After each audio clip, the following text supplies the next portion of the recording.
کر لو رب کو راضی، آیا ہے رمضان۔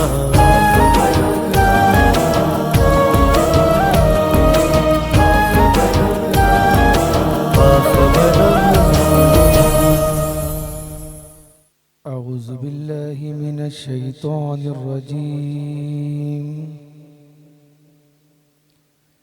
بسم اللہ الرحمن الرحیم۔ فبأي آلاء ربكما تكذبان؟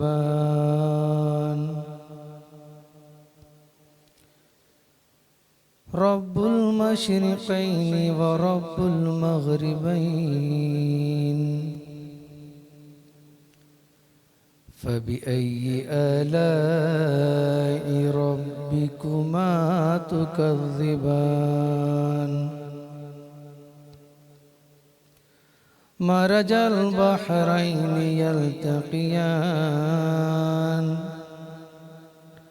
بينهما برزخ لا يبغيان، فبأي آلاء ربكما تكذبان؟ صدق اللہ العلی العظیم۔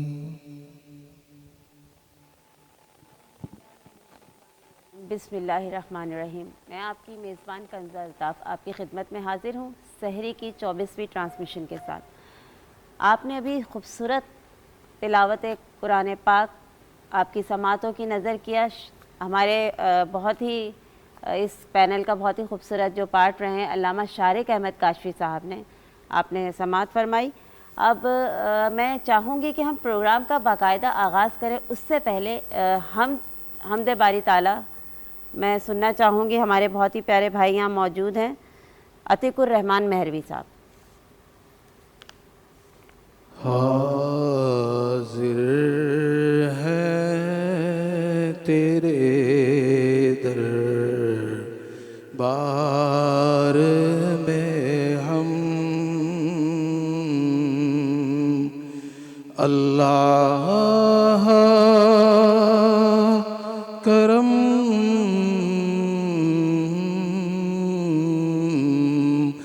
اللہ کرم ہیبت سے ہر ایک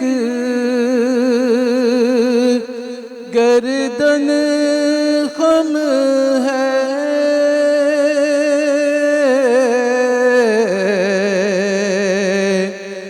ہر آنکھ ندامت سے نم ہے، ہر چہرے پہ ہے اشکوں پہ رقم، اللہ کرم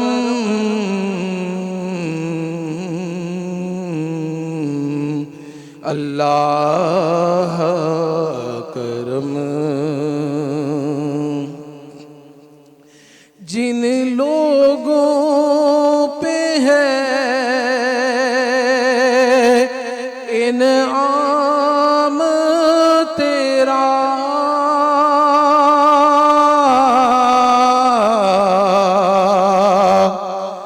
ان لوگوں میں لکھ دے نام میرا، جن لوگوں پہ ہے انعام تیرا،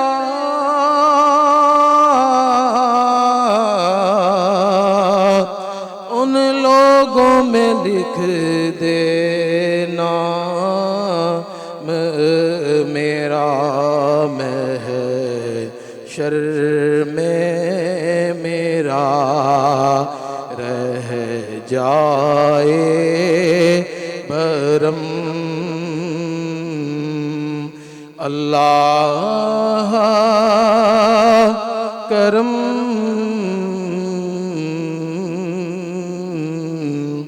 اللہ کرم ہر سال طلب فرما ہم کو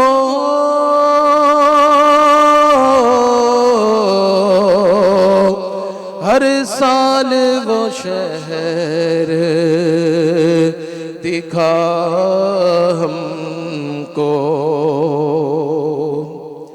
ہر سال طلب فرما ہم کو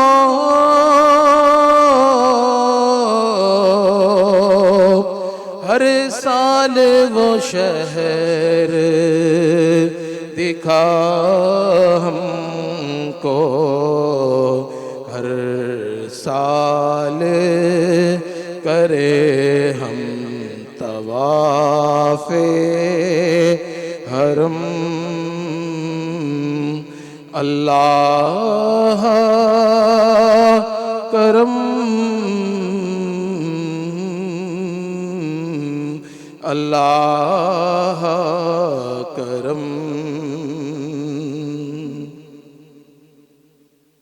بہت شکریہ، بہت خوبصورت حمد باری تعالیٰ پیش کی ہمارے بہت پیارے بھائی عتیق الرحمان نے۔ اب میں گزارش کروں گی، ہمارے ایک چھوٹے سے یہاں نعت خواہ موجود ہیں انس رضا، آپ نعت رسول مقبول بارگاہ رسالت میں پیش کیجیے۔ اعوذ باللہ من الشیطان الرجیم، بسم اللہ الرحمن الرحیم۔ لجپال نبی میرے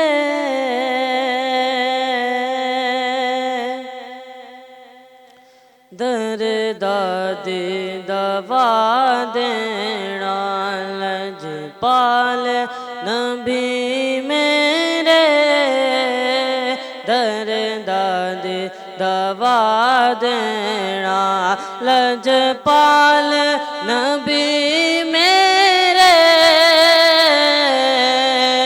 درداد دوا دینا، لجپال نبی میرے درداد دوا دینا، جدو وقت نظر آئے، جدو وقت نظر آئے، دامن دی ہوا دینا، لجپال نبی میرے درداد دوا دینا، میں نعت تیری پڑھنا، میں ذکر تیرا کرنا، میں نعت تیری پڑھنا پڑھنا، میں نعت تیری پڑھنا، میں ذکر تیرا کرنا، اس ذکر دی برکت نا، اس ذکر دی برکت نا،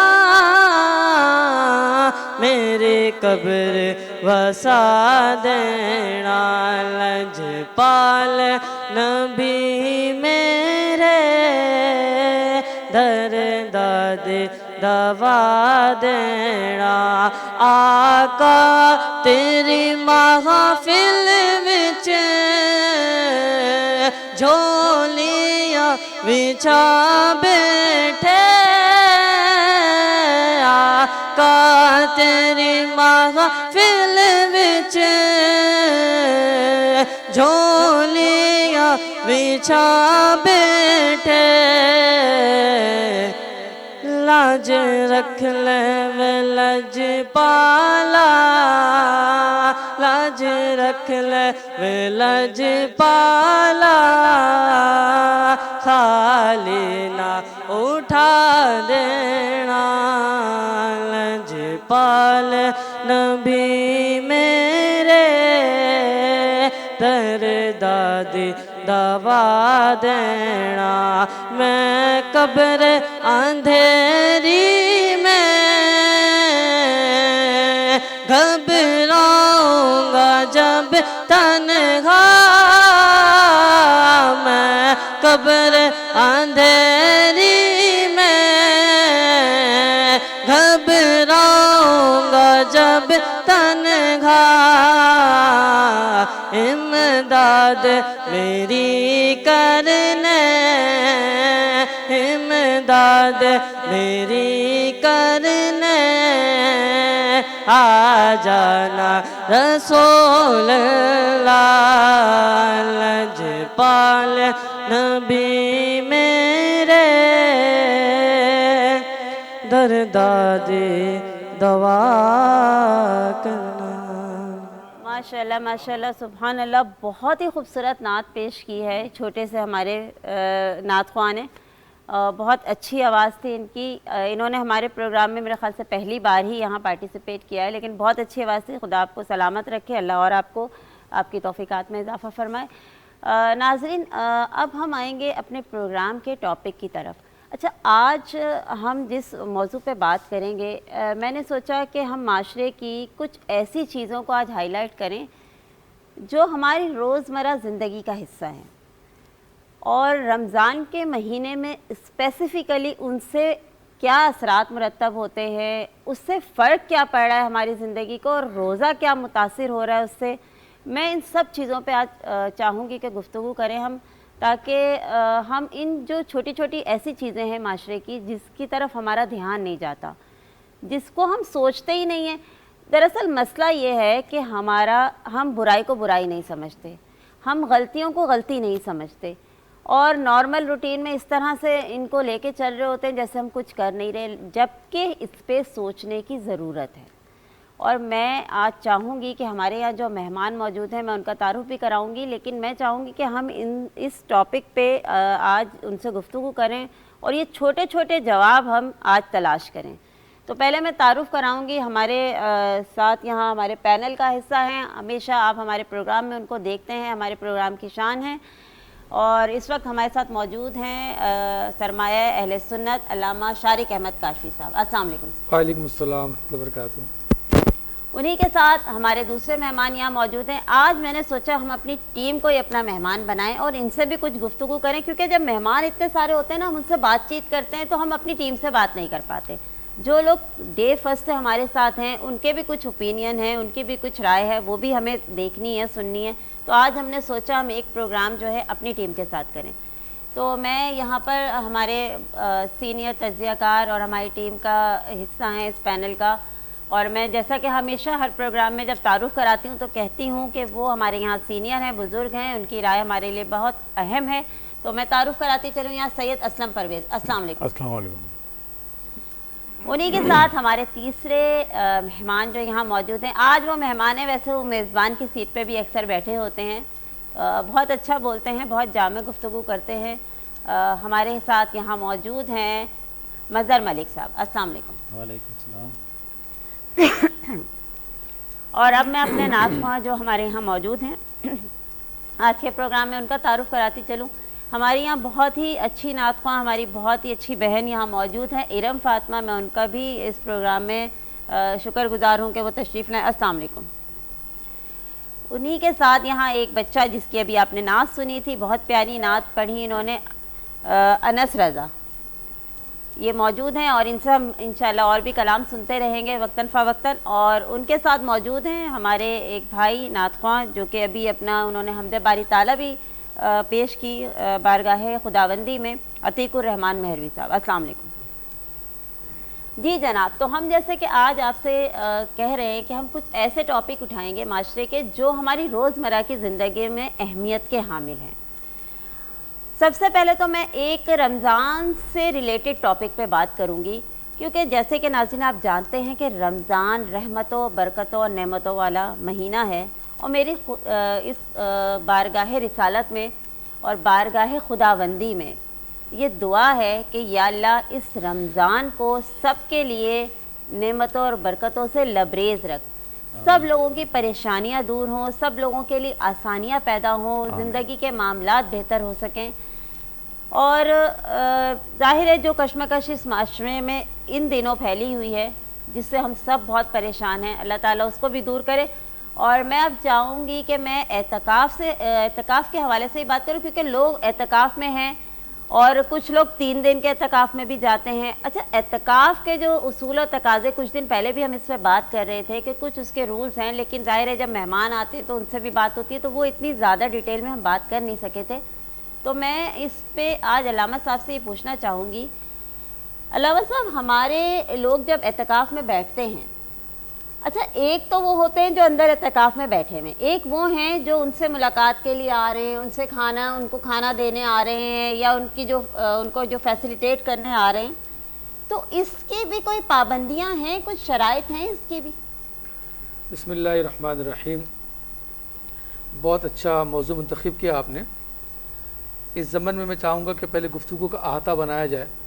وہ احاطہ کیا ہے کہ دیکھیں رمضان 5 لفظوں کا مجموعہ ہے، جی، را، میم، الف، را، میم، دواد، الف اور نون۔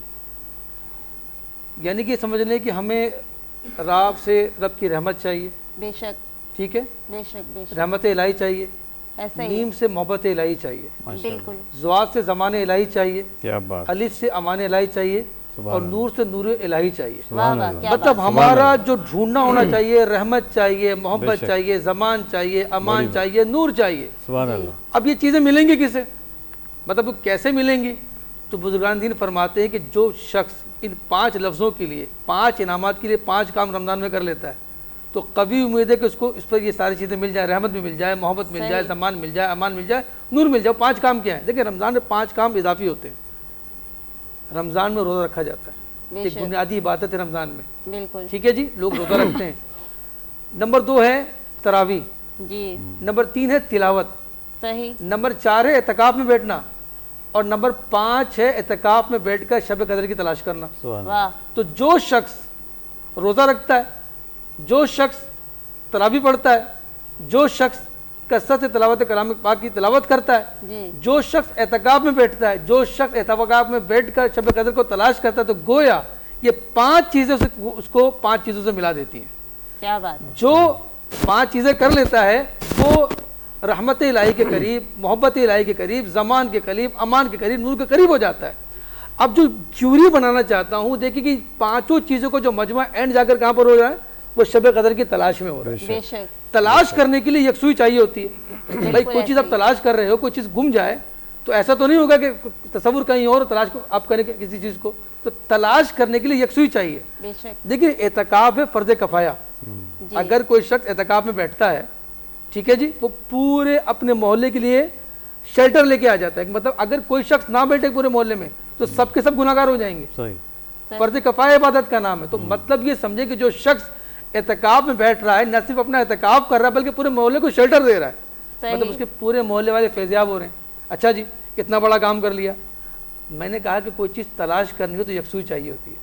تو میرا جب معتکف بھائی اگر یکسوئی سے اعتکاف کرے گا، ٹھیک ہے جی، تلاوت کلام پاک سے آغاز کرے گا، ذکر اذکار کرے گا، نمازیں پڑھے گا، اس طرف دھیان دے گا، تو ہمیں فائدہ ہوگا نا۔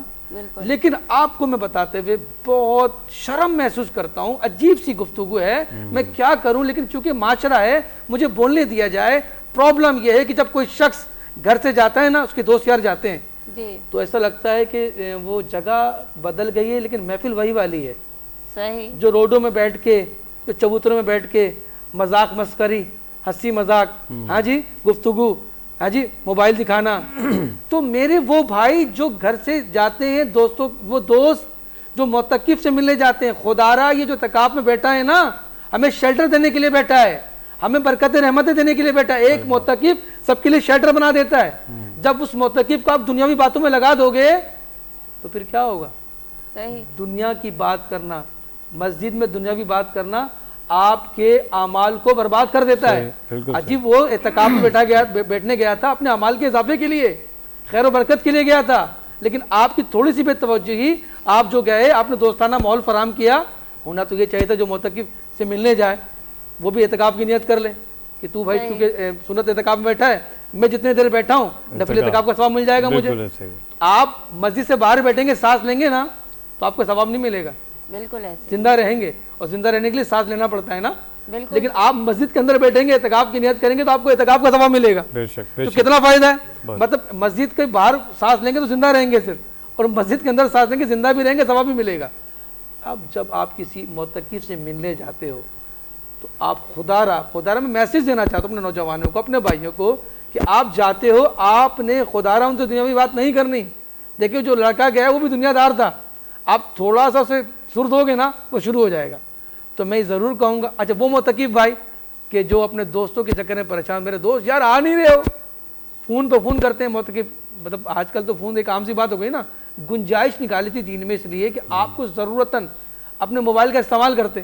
بالکل. اس گنجائش کو آپ نے کہاں کا استعمال نہیں کیا، مطلب اب حد ہو گئی. ایسا نہیں ہے، ایسا نہیں ہے. خدا کی قسم جو بندہ معتکف میں بیٹھتا ہے اعتکاف میں بیٹھتا ہے اس کو لمحہ لمحہ قیمتی ہوتا ہے. اللہ کے حبیب فرماتے ہیں کہ جو اعتکاف میں بیٹھتا ہے گویا اس نے 2 حج 2 عمرے کر لی ہیں، اس کا ثواب ملتا ہے. آپ تو حج عمرے کا ثواب کمانے گئے ہیں، آپ تو رحمت و برکت حاصل کرنے گئے ہیں. تو میں معتکف سے بھی عرض کروں گا، ان کے نمائندگان سے بھی عرض کروں گا کہ آپ نے اپنے یکسوئی کو بالکل یعنی کہ فراموش نہیں کرنا. آپ جس چیز کی تلاش کے لیے گئے ہیں وہاں یکسوئی چاہیے. یکسوئی کیا للہیت چاہیے آپ کو، قرآن کا نور چاہیے آپ کو، ہے جی، اس لیے جانا ہے آپ نے. اچھا علامہ صاحب ہم اس گفتگو کو یہیں سے آگے بڑھائیں گے، لیکن اس سے پہلے میں چاہوں گی ایک وقت ہوا ہے ایک چھوٹے سے وقفے کا، تو ہم حاضر ہوتے ہیں وقفے کے فوراً بعد. ہمارے ساتھ رہیے گا. کر لو رب کو راضی آیا ہے رمضان.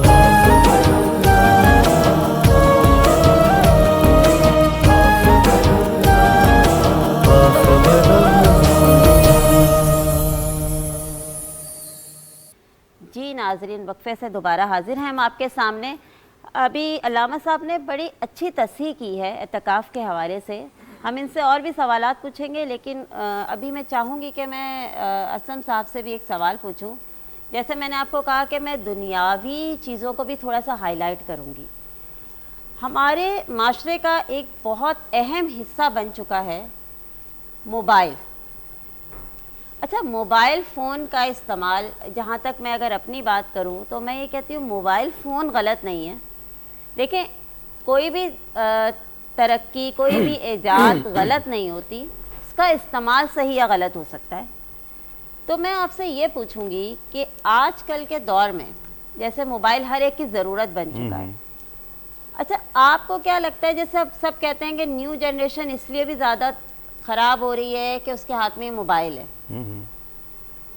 آپ کو ایسا نہیں لگتا کہ اس موبائل نے بہت ساری سہولیات بھی دی ہیں؟ بالکل ٹھیک ہے، ایسا ہی. تو جو بیڈ امپیکٹ پڑ رہا ہے اس کی ریزن موبائل ہے یا پھر موبائل کا غلط استعمال ہے، یا پھر اس میں کہیں نہ کہیں پیرنٹس کا رول یہ ہے کہ وہ اس کو واچ نہیں کر رہے کہ ہو کیا رہا ہے؟ تو یہ ذرا آپ اس حوالے سے مجھے ذرا بتائیں. بسم اللہ الرحمن الرحیم. جی اپنے کنزا آپ نے بہت خوبصورت سوال پوچھا، اور یہ وہ سوالات ہیں جن کے لیے میں اکثر پروگرام میں بے چین رہتا ہوں. ہم دوسرے چینل پر بھی پروگرام کرتے ہیں، یہ ہمارے معاشرے کا حصہ ہے نا. دیکھیں اس کی وجہ سے ایک معاشرے میں وہ بے ہنگم پنا جو ہو رہا ہے وہ اس وجہ سے ہے نا. بالکل ایسا ہی ہے. تو میں بسم اللہ میں کر چکا ہوں. اور کنزا بات یہ ہے کہ اصل میں موبائل تو ایک خیر ضرورت کی چیز ہے، اس میں تو کوئی شک نہیں، اس سے تو دو رائے نہیں کسی کی بھی. لیکن اس کا استعمال اور اس کے استعمال سے بارے سے اگر میں اپنے گھر کی 4 دیواری کو سب سے پہلے میں چیک کروں، اس کو دیکھوں، اس میں والدین سب سے پہلے، کیونکہ ذرا سب سے پہلے میں بڑوں کے پاس تو میں بعد میں جاؤں گا، پہلے میں بچوں سے میں اسٹارٹ لوں گا کہ جو بچے ہماری زیر نگرانی ہیں، والدین کے، باپ کا اور ماں کا جو حق ہے.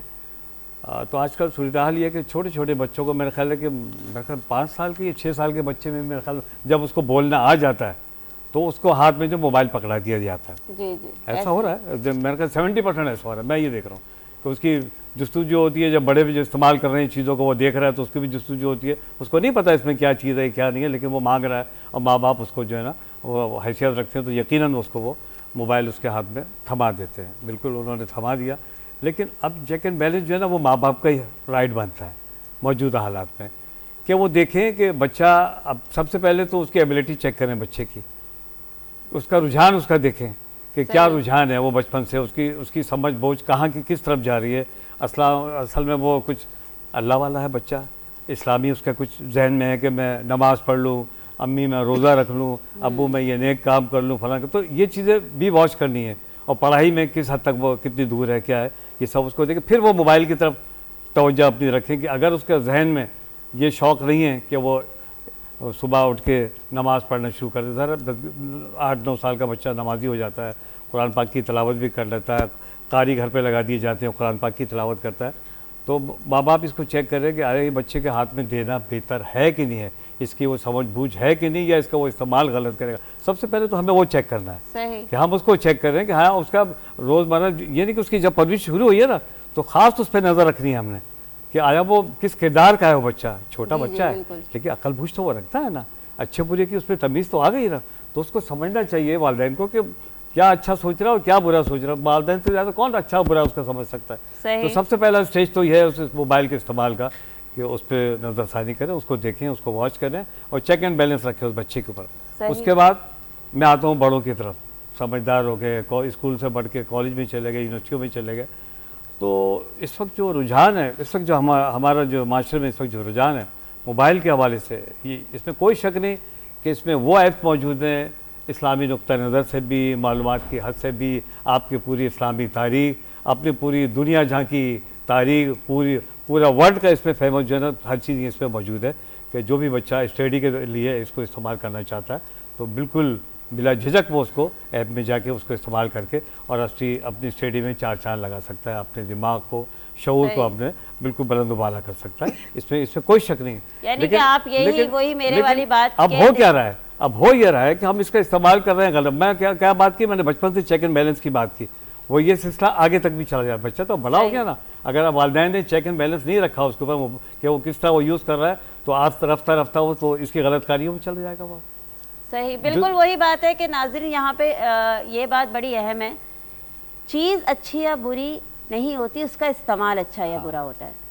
تو میں یہ کہوں گی یہاں پہ یہ جو بات میں سمجھ سکی ہوں اور جو میں اپنی سمجھ سے بھی یہ چیز کہہ سکتی ہوں کہ دیکھیں ہم بچوں کو جدید ٹیکنالوجی سے نہیں روک سکتے.